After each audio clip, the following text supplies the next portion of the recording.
नमस्कार, जम्मू कश्मीर की खास खबरें देख रहे हैं आप सब और मैं हूं आपके साथ पल्लवी जम्वाल।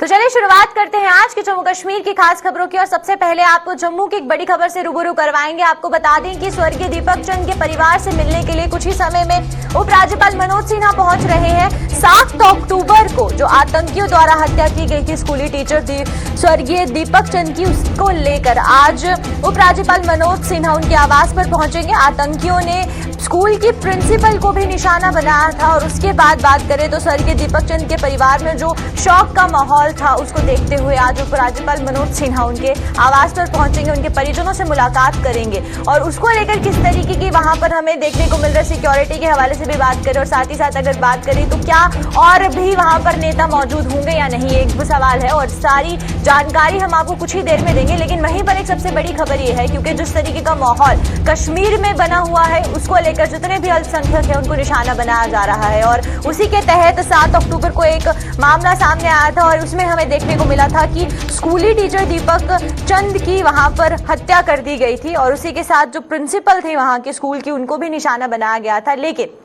वहीं पर परिजनों की बात करें तो परिजनों का कहना है कि जिस तरीके से निशाना बनाया जा रहा है अल्पसंख्यकों को कश्मीर घाटी में और साथ ही साथ कश्मीर घाटी में भी प्रदर्शन किए जा रहे हैं, जम्मू की बात करें तो जम्मू में भी प्रदर्शन किए जा रहे हैं और इसी के चलते आज उपराज्यपाल मनोज सिन्हा उनके परिजनों से मिलेंगे, उनके परिजनों से मुलाकात करेंगे और उसको लेकर वहां पर तैयारियां किस तरीके की गई हैं। और सिक्योरिटी की भी बात करें तो सिक्योरिटी के हवाले से वहां पर किस तरीके से जो पूरे इंतजाम है वो किए गए हैं। तो ज्यादा जानकारी के लिए हमारे साथ हमारे संवाददाता अनिल यहां पर जुड़ चुके हैं। तो अनिल से जानेंगे किस तरीके की वहां पर तैयारियां हो रही है, सिक्योरिटीज को लेकर जो है वहां पर किस तरीके के जो इंतजाम है वो किए गए हैं। तो अनिल, पहले मैं आपसे यही जानना चाहूंगी, सिक्योरिटी की बात करें तो सिक्योरिटी के हवाले से किस तरीके के वहां पर इंतजाम किए गए हैं, क्योंकि एलजी मनोज सिन्हा जब वहां पर पहुंचेंगे तो सिक्योरिटी के पुख्ता इंतजाम होना बहुत ज्यादा आवश्यक है। तो किस तरीके की वहां पर तैयारियां सिक्योरिटी को लेकर की गई है?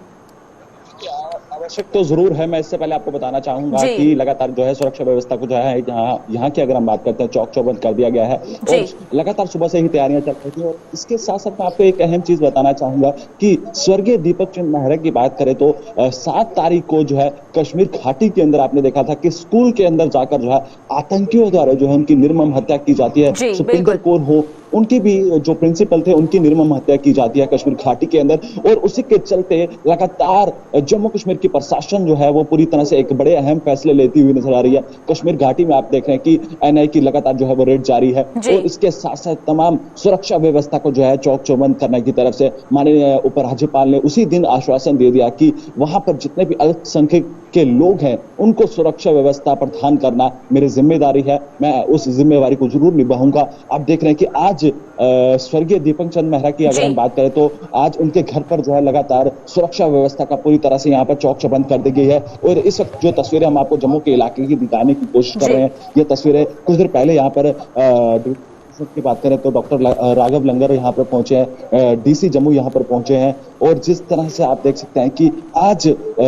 माननीय उपराज्यपाल यहाँ पर पहुंचेंगे और उसके बाद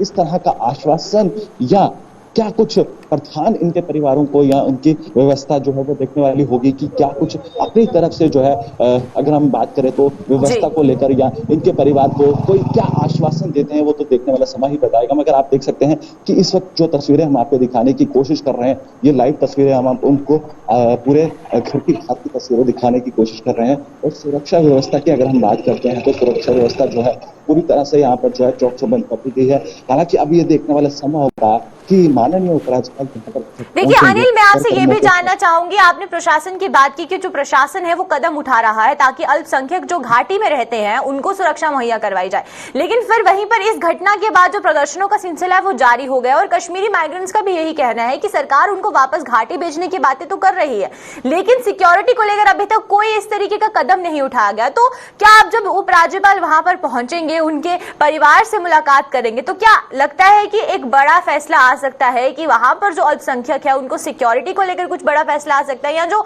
कश्मीरी माइग्रेंट्स जिनको वापस घाटी पहुंचाने की बात की जा रही है उनको लेकर कोई बड़ा फैसला आ सकता है? अभी साफ तौर पर जब माननीय उपराज्यपाल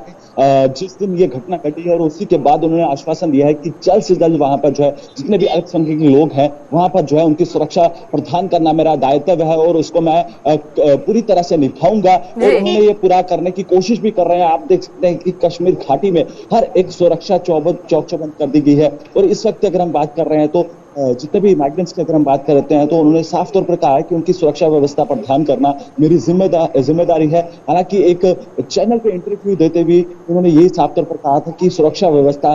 कश्मीर घाटी के अंदर प्रदान करना मेरी पूरी जिम्मेदारी है और उसको मैं जरूर निभाऊंगा और इन आतंकियों को जो है कश्मीर घाटी से जो है जरूर नष्ट और नबाद किया जाएगा। मगर इस वक्त अगर हम बात कर रहे हैं दीपक चंद मेहरा के घर की, और ये ठीक तस्वीरें दीपक चंद मेहरा के घर की अगर हम आपको दिखाने की कोशिश कर रहे हैं, मगर आज ये देखने वाला होगा कि इनके परिवार को किस तरह से एक भावनीय श्रद्धांजलि तो यहाँ पर देने दीपक चंद मेहरा को पहुंचेंगे, मगर उसके साथ अब ये देखने वाला होगा कि क्या इनके परिवार के सदस्यों को क्या कुछ बड़ा ऐलान जो है वो देखने को मिलेगा, क्या कुछ पूरे अहम चीजें रहेंगी, वो भी अब समय देखने वाला होगा कि जब माननीय उपराज्यपाल यहाँ पर पहुंचेंगे और किस तरह का इनके परिवार जो है एक पूरी तरह से क्या आश्वासन देंगे,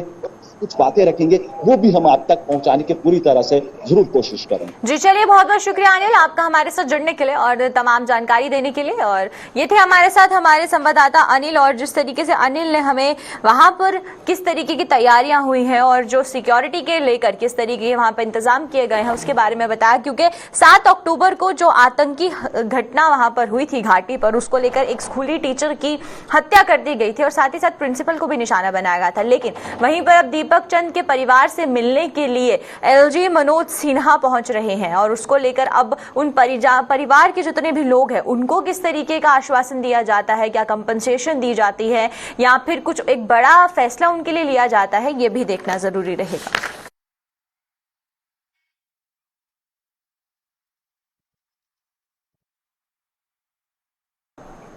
तो चलिए अब आपको दूसरी खबर की तरफ लिए चलते हैं, क्योंकि एनकाउंटर्स की बात करें तो एनकाउंटर का जो सिलसिला है वो घाटी के साथ साथ अब हमें देखने को मिल रहा है कि डेरा की गली में और पंगाई में मुठभेड़ आज भी जारी है और इसी के साथ आतंकियों के खिलाफ अभियान तीसरे दिन भी जारी रहा और इसी अभियान के तहत घने जंगल में 4 से 5 आतंकी छिपे होने के अंदेशे जताए जा रहे हैं और जिसके बाद आज भी तीसरा दिन हो चुका है और अभी भी अभियान जो है इसी तरीके से जारी है और आतंकियों के खिलाफ ये अभियान जोरों शोरों से चलाया जा रहा है और आतंकियों पर एक बड़ा प्रहार करने की तैयारी सुरक्षा बल द्वारा की जा रही है। आपको बताएं कि ये जो पूरा मामला है ये डेरा की गली और पनगाई में है, जहां पर हमें ये देखने को मिल रहा है कि जो 4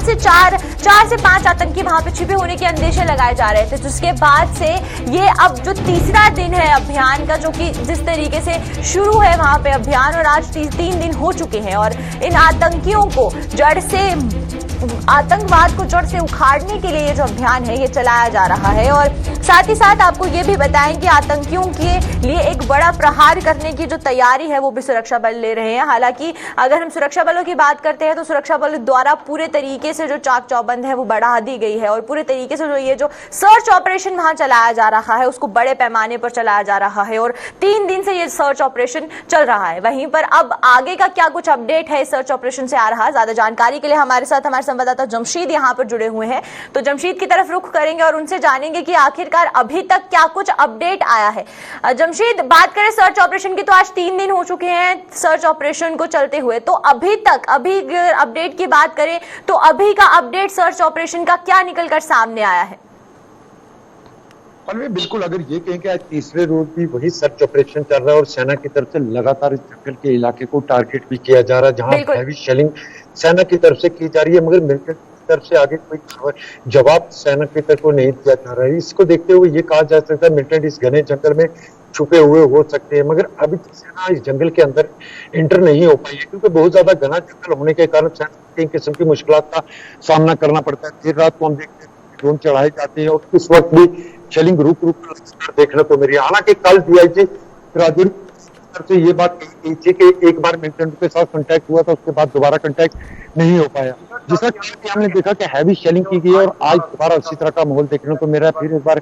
हैवी शेलिंग की जा रही है, मिलिटेंट की तरफ से उसका कोई जवाब सामने से नहीं आया, कुछ मिलिटेंट से कांटेक्ट नहीं हो पा रहा है। उसकी बड़ी वजह यही है कि बहुत ज्यादा घना जंगल होने के कारण। हालांकि इस वक्त हम थाना मंडी पहुंच चुके हैं, यहाँ से सिर्फ अब 10 किलोमीटर की दूरी पर ये इलाका है जिस तरफ हम जा रहे हैं। ये पूरा इनकाउंटर जहाँ चल रहा है और इस वक्त भी वहाँ का सिलसिला लगातार जारी है। जी पर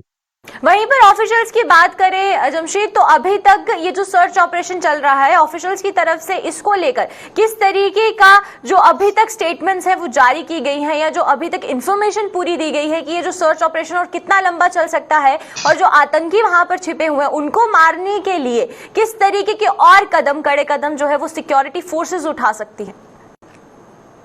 भी बिल्कुल इंफॉर्मेशन की जहां तक प्रशासन या पुलिस इंतजामिया की बात करें तो कल डीआईजी राजौरी पुंछ रेंज की तरफ से बयान दिया गया था कि इस जंगल के अंदर मिलिटेंट है जिनके साथ एक बार कांटेक्ट हुआ था, मगर उसके आगे उनकी तरफ से कोई बयान नहीं दिया। जब ये पूछा गया कि कितने मिलिटेंट अंदर हो सकते हैं, क्या कोई नई इन्फिल्ट्रेशन हुई है या पहले से ये मौजूद है, उन्होंने कहा नंबर ऑफ मिलिटेंट देना भी बहुत ज्यादा मुश्किल है क्योंकि इस जंगल के अंदर कितने मिलिटेंट है ये कहना मुश्किल है। और साथ में उन्होंने ये भी कहा था कि ये नई इन्फिल्ट्रेशन हुई है या पहले से जंगल में मौजूद है ये भी कहना मुश्किल है, मगर उनकी तरफ से इससे आगे कोई सामने बयान अभी तक नहीं आया। क्योंकि जिस तरह मैं कह रहा हूँ कि आज सेना के आला अधिकारी भी थाना मंडी पहुंचे थे जहां उन्होंने एक मीटिंग की है, हाई लेवल मीटिंग हुई। उस हाई लेवल मीटिंग के बाद अब आगे किस तरह की रणनीति बनाई जाएगी उस पर भी काम किया जा रहा है। जी चलिए, बहुत बहुत शुक्रिया आपका जमशेद हमारे साथ जुड़ने के लिए और तमाम जानकारी देने के लिए। तो ये थे हमारे साथ हमारे संवाददाता जमशेद मलिक, और जिस तरीके से जमशेद ने पूरी जानकारी दी कि एनकाउंटर को लेकर क्या कुछ अपडेट सामने आ रहे हैं। हालांकि अभी भी सर्च ऑपरेशन चलाया जा रहा है और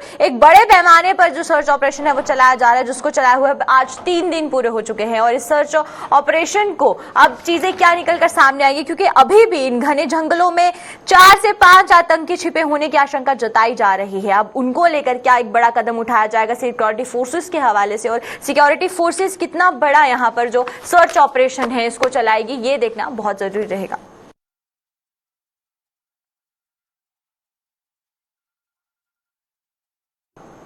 तो चलिए अब आपको कठुआ लिए चलते हैं, वहीं पर जहां कोरोना का कहर अब कम होता हुआ नजर आ रहा है। वहीं पर अगर हम डेंगू की बात करते हैं तो डेंगू का कहर दिन ब दिन बढ़ता जा रहा है। वहीं पर जिला कठुआ में भी डेंगू का कहर जो है वो बढ़ता जा रहा है। डेंगू के 10 और नए मामले सामने आ सकते हैं, और प्रशासन का ये कहना है कि डेंगू के जिस तरीके से मामले बढ़ते जा रहे हैं उस बीच अब लोगों को सतर्क रहने की बहुत जरूरत है। आधिकारिक आंकड़ों के अनुसार कठुआ में अभी तक आंकड़ा जो है डेंगू के मामलों का वो 30 से पार हो चुका है। कठुआ के बीचों बीच करीब 6 वार्ड में 10 लोग अभी तक डेंगू की चपेट में आ चुके हैं, और बार बार डॉक्टर्स द्वारा भी जो प्रिकॉशंस है वो लेने की बात की जा रही है। बार बार डॉक्टर्स का भी यही कहना है कि जो प्रिकॉशंस है वो लिया जाए। वहीं पर जिला कठुआ की बात करें तो अभी तक आधिकारिक आंकड़े जो सामने आए हैं उसमें ये देखने को मिला है कि 30 से पार जो मामले हैं डेंगू के वो सामने आ गए हैं, और इसी के साथ डेंगू के 10 और नए मामले आने से ये भी हो सकता है कि प्रशासन को काफी ज्यादा ये यहाँ पर मुश्किलों का सामना करना पड़े। हालांकि अगर हम बात करते हैं कि प्रशासन द्वारा पूरे कदम उठाए जा रहे हैं और वहीं पर जो फॉगिंग है वो भी की जा रही है ताकि जो डेंगू के मामले हैं उन पर थोड़ी नकेल कसी जाए, लेकिन वहीं पर दिन ब दिन जो कठुआ जिला है वहां पर डेंगू के मामले बढ़ते जा रहे हैं। कोरोना के प्रकोप के बाद अब डेंगू का प्रकोप हमें देखने को मिल रहा है, और कठुआ ऐसा जिला है जहां पर जो आंकड़े हैं वो 30 से पार हो चुके हैं। वहीं पर ज्यादा जानकारी के लिए हमारे साथ हमारे संवाददाता सरबजीत यहाँ पर कठुआ से ज्वाइन कर चुके हैं, तो उनसे जानेंगे कि सरबजीत, पहले बात करें प्रशासन की, तो प्रशासन द्वारा किस तरीके के कदम उठाए गए हैं और लोगों को किस तरीके के बरतने के लिए कहा गया है?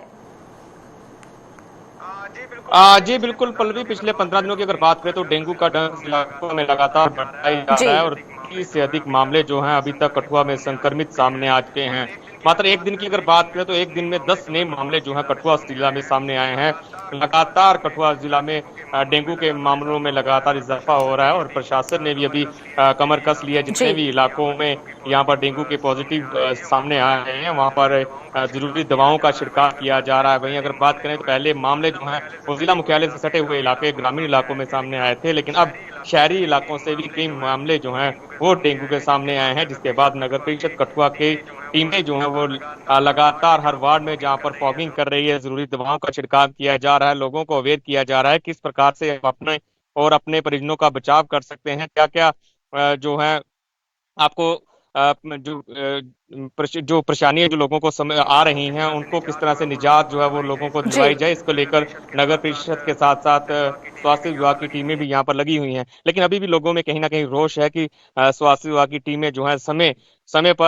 रहते उन लोगों ने यहाँ पर गांव का दौरा नहीं किया, यहाँ पर जरूरी दवाओं का छिड़काव नहीं किया, और लोगों को जिस तरह से 30 से अधिक मामले तो कठुआ में रिपोर्ट हो चुके हैं, लेकिन अभी भी कुछ ऐसे लोग हैं जो अपने घरों पर ही अपना इलाज कर रहे हैं। ना उनको लोगों को समझाया जा रहा है कि आप लोग जीएमसी कठुआ जाएं, स्वास्थ्य केंद्र पहुंचे, ताकि आपकी जांच हो सके और जांच के बाद आपका उपचार हो सके। जी, जिस तरीके से आपने बताया सरबजीत की जहां पर मामले जो है वो 30 के पार पहुंच चुके हैं कठुआ में, तो जो सबसे ज्यादा इन्फेक्टेड एज ग्रुप है वो कौन सा है? क्या बच्चों में ज्यादा डेंगू के मामले देखने को मिल रहे हैं, या जो एडल्ट ग्रुप्स है उनमें ज्यादा डेंगू के मामले देखने को मिल रहे हैं?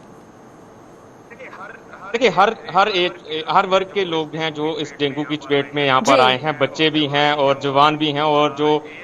एज लोग हैं वो भी इस डेंगू की चपेट में यहाँ पर आ चुके हैं। और जिस तरह से हर बार जब ये बरसात के बाद का जो दिन आते हैं, यहाँ पर डेंगू की जो बीमारी है ये अपना जोर पकड़ती है। लेकिन लोगों का ये कहना है कि हर बार जब मामले सामने आ जाते हैं, जब मामले लगातार इजाफा जो होता है, जब मामले लगातार बढ़ने लगते हैं, उसके बाद प्रशासन जागता है। क्यों ना प्रशासन समय पर आकर यहाँ पर जरूरी दवाओं की छिड़काव करे, लोगों को समझाया जाए। गंदगी का यहाँ पर जगह जगह आलम रहता है। हालांकि नगर परिषद कठुआ की टीमें जो हैं वो हर वार्ड में स्प्रे तो कर रही हैं, लेकिन अब क्या फायदा जब डेंगू के मामले जो हैं मल्टीप्लाई होते हुए नजर आ रहे हैं। क्योंकि अभी एक दिन की अगर बात करें 10 नए मामले जहां पर सामने आए हैं। हालांकि आधिकारिक पुष्टि से 30 की हुई है, लेकिन मामले जो हैं वो काफी ज्यादा हैं, क्योंकि कई लोग ऐसे हैं जो अभी तक मामले की रिपोर्ट नहीं। तो वहीं पर हम हॉस्पिटल्स की बात करें अगर, तो हॉस्पिटल्स में किस तरीके की जो सुविधा है वो लोगों को दी जा रही है? क्योंकि 30 से पार अगर मामले पहुंच चुके, जो कि सिर्फ एक आधिकारिक आंकड़ा है, उसके अलावा भी बहुत ऐसे लोग होंगे जो कि डेंगू की चपेट में आए हैं या जो अस्पताल नहीं गए हैं। तो किस तरीके की जो सुविधा है वो स्वास्थ्य विभाग द्वारा इन लोगों को दी जा रही है जो हॉस्पिटल्स में एडमिट है? देखिए, कुछ जो 30 मामले जो अभी तक सामने आए हैं, इसमें से कुछ लोग तो ऐसे हैं जो सरकारी अस्पतालों में अपना इलाज करवा रहे हैं, लेकिन कुछ लोग ऐसे हैं जो प्राइवेट हॉस्पिटल्स में अपना इलाज जो है वो अपना जारी रखे हुए हैं, और कुछ लोग ऐसे हैं जो घरों पर ही अपना इलाज कर रहे हैं। हॉस्पिटल्स की अगर बात करें तो वहां पर जिस तरह से स्वास्थ्य विभाग के अधिकारियों से हमारी बातचीत हुई है, उनका कहना है कि अस्पताल में पुख्ता इंतजाम जो है वो यहाँ पर किए गए हैं। हालांकि कठुआ जिला में एक मौत का मामला भी सामने आया है, लेकिन वो बताया जा रहा है किसी प्राइवेट हॉस्पिटल में उनका उपचार चल रहा था, उसी उपचार के दौरान उन्होंने दम तोड़ा है। लेकिन कुल मिलाकर ये देखें कि स्वास्थ्य विभाग के अधिकारी जो हैं वो अब हरकत में आए हैं, देर आए दुरुस्त आए। कहीं ना कहीं वो गाँव में अब जो है लोगों को घर घर जाकर लोगों को समझाया जा रहा है कि आप जांच करवाएं, और लोगों को ये भी कहा जा रहा है कि किस प्रकार से आप अपना और अपने परिजनों का बचाव कर सकते हैं, क्या क्या सावधानियां जो है वो आपको बरतनी है। जी, चलिए, बहुत बहुत शुक्रिया सरबजीत आपका हमारे साथ जुड़ने के लिए, और जितनी भी आपने जानकारी दी उसके लिए बहुत बहुत शुक्रिया आपका। और ये थे हमारे साथ हमारे संवाददाता सरबजीत जो कि कठुआ से जुड़े थे। और जिस तरीके से सरबजीत ने बताया कि अगर हम बात करें डेंगू के मामलों की, तो कठुआ में डेंगू के मामलों का आंकड़ा 30 के पार पहुंच चुका है, और आधिकारिक आंकड़े ये जो सामने आए हैं जहां पर ये बताया जा रहा है कि 30 से पार लोग जो है वो डेंगू से इन्फेक्ट हो चुके हैं। वहीं पर जहां पर ये मामले बढ़ते जा रहे हैं उससे प्रशासन को काफी दिक्कतें आ रही हैं। हालांकि अगर हम नगरीय परिषद की बात करते हैं तो नगर परिषद द्वारा पूरे तरीके से जो इंतजाम है वो किए जा रहे हैं ताकि मामलों पर नकेल कसी जा सके।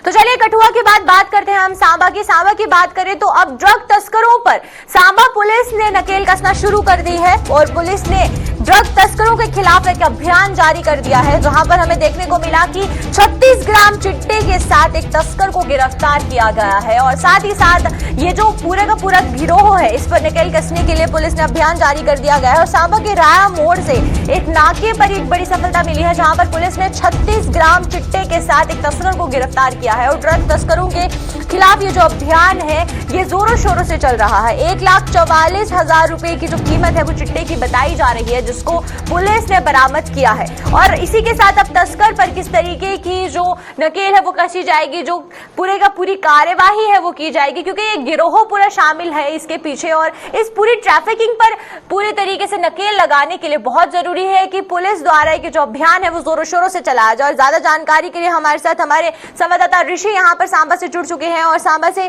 ऋषि यहाँ पर जुड़े हैं, तो चलिए उनकी तरफ रुख करते हैं, उनसे बातचीत करते हैं। ऋषि, पहले मैं जानना चाहूंगी, अगर हम बात करें तस्कर की, तो जिस तस्कर को वहां से पकड़ा गया है उसकी उम्र कितनी बताई जा रही है और जो उसकी पहचान है वो क्या बताई जा रही है? देखिए, आपको बता दें कि जिस तरह से इस नशा तस्कर की गिरफ्तारी की है जिला पुलिस सांबा की विजयपुर पुलिस टीम ने, तो इसका जो नाम सामने आया, ये मोहम्मद शकील बिश्नाह इलाके का रहने वाला है। हालांकि इसकी उम्र तो अभी नहीं पता चल पाई है, लेकिन आपको बता दें कि जिस तरह से नशा तस्करी के खिलाफ अपना अभियान पुलिस ने तेज कर दिया है और उसी अभियान का ये एक हिस्सा है कि पुलिस को अपने रिलायबल सूत्रों के हवाले से जो जानकारी मिली, उसी जानकारी के आधार पर विजयपुर राया इलाके में नाकाबंदी की। तो नाकाबंदी के दौरान एक व्यक्ति के ऊपर शक हुआ कि शायद इसके पास कुछ इस तरह का कोई ऐसी चीज हो सकती है। जब इसकी चेकिंग की गई, ये आनाकानी कर रहा था। चेकिंग के दौरान 36 ग्राम हीरोइन यानी चिट्टा जो ड्रग्स आप कहते हैं, ये इससे जो बरामद की गई है। और ये कोई छोटी क्वांटिटी नहीं है, 36 ग्राम काफी ज्यादा क्वांटिटी है और बताया जा रहा है कि इसकी मार्केट वैल्यू लगभग 1.5 लाख के आसपास की है। तो ये हमें पता चल पाया है पुलिस के अनुसार, जो जानकारी मिली है कि ये जो तस्कर है ये किसी को सप्लाई देने के लिए जा रहा था और पुलिस को जो इंफॉर्मेशन थी, उसी इंफॉर्मेशन पर पुलिस ने काम किया, इसकी धरपकड़ की और इसे गिरफ्तार कर इसके पास से ये 36 ग्राम जो क्वांटिटी है हीरोइन सब्सटेंस की, ये पकड़ी है और अब इसके ऊपर एनडीपीएस एक्ट के तहत मामला भी दर्ज कर लिया है। और इससे पहले भी पुलिस ने लगातार भुक्की की कई ऐसी अलग अलग इलाकों से खेप जो है वो बरामद की है, जो कश्मीर घाटी से लाकर ये देश के अन्य हिस्सों में पहुंचाने का प्रयास जो नशा तस्कर कर रहे थे, उन सारे प्रयासों को विफल भी किया है। लेकिन सवाल यहाँ पर खड़ा होता है, जिस तरह से लगातार हम नशे की बात तो कर रहे हैं, नशे को खत्म करने का प्रयास पुलिस कर रही है, लेकिन अभी भी कुछ ऐसे पिन पॉइंट्स हैं जहां पर पुलिस को इंटरवेन करने की जरूरत है, वहां पहुंचने की जरूरत है, ताकि पूरा सिस्टम जो है वो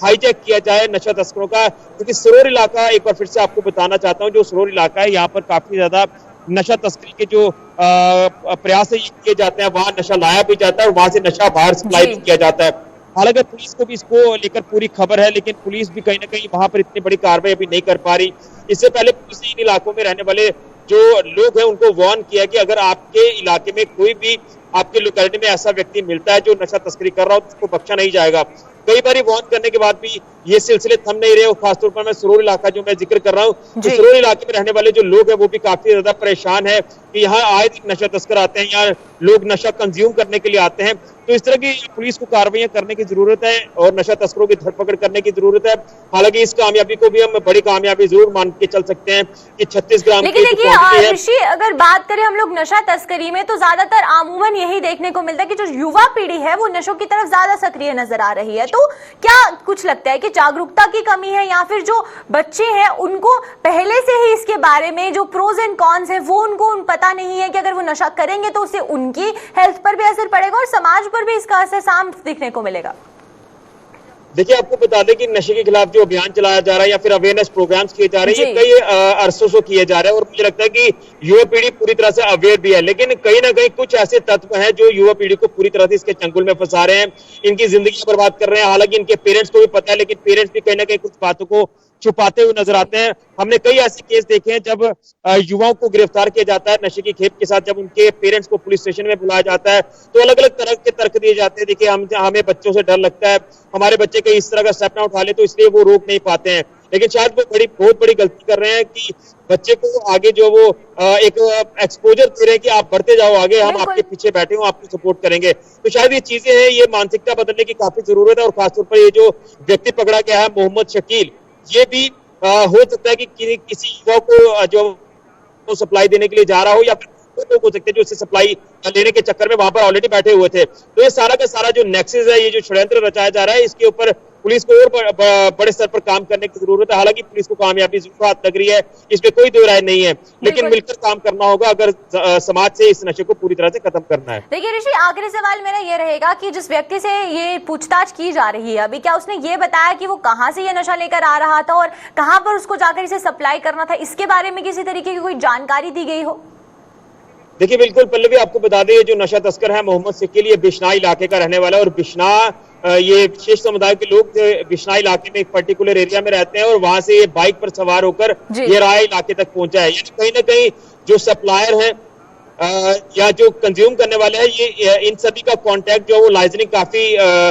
लंबे अरसे से चलती आ रही हो सकता है इसी को लेकर इनके कॉन्टेक्ट जो वो नंबर शेयर हुए हो और उनको ये कहा गया कि आप फलानी जगह पर आए, हम वहां पर बैठे हुए हैं, आप हमें वहां पर सप्लाई दे दीजिए। तो ये बिश्नोई इलाके का रहने वाला है और अब पुलिस लगातार इन्वेस्टिगेट कर रही है कि कौन कौन लोग इनके साथ मुलव्वस है जो ये पूरा कारोबार इलीगल तरीके का नशे का कर रहे हैं। तो मुझे लगता है कि आने वाले दिनों में इसके साथ जो लोग और एसोसिएट होंगे उनको भी पकड़ा जाएगा, धरपकड़ उनकी की जाएगी, उनसे भी कोई और जो सवाल किए जाएंगे, कुछ और भी इन्वेस्टिगेट जो वो इस ड्रग्स को लेकर, इस नशा तस्करी को लेकर उनसे किए जाएंगे। चलिए, बहुत बहुत शुक्रिया ऋषि आपका हमारे साथ जुड़ने के लिए और तमाम जानकारी देने के लिए। तो ये थे हमारे साथ हमारे संवाददाता ऋषि जो कि सांबा से जुड़े थे और जिस तरीके से ड्रग तस्करों के खिलाफ पुलिस का जो अभियान है वो जारी है। और वहीं पर आज भी एक कामयाबी पुलिस को देखने को मिली जहां पर 36 ग्राम चिट्टे के साथ एक तस्कर को गिरफ्तार किया गया है जिसकी कीमत 1,44,000 रुपए तक की बताई जा रही है।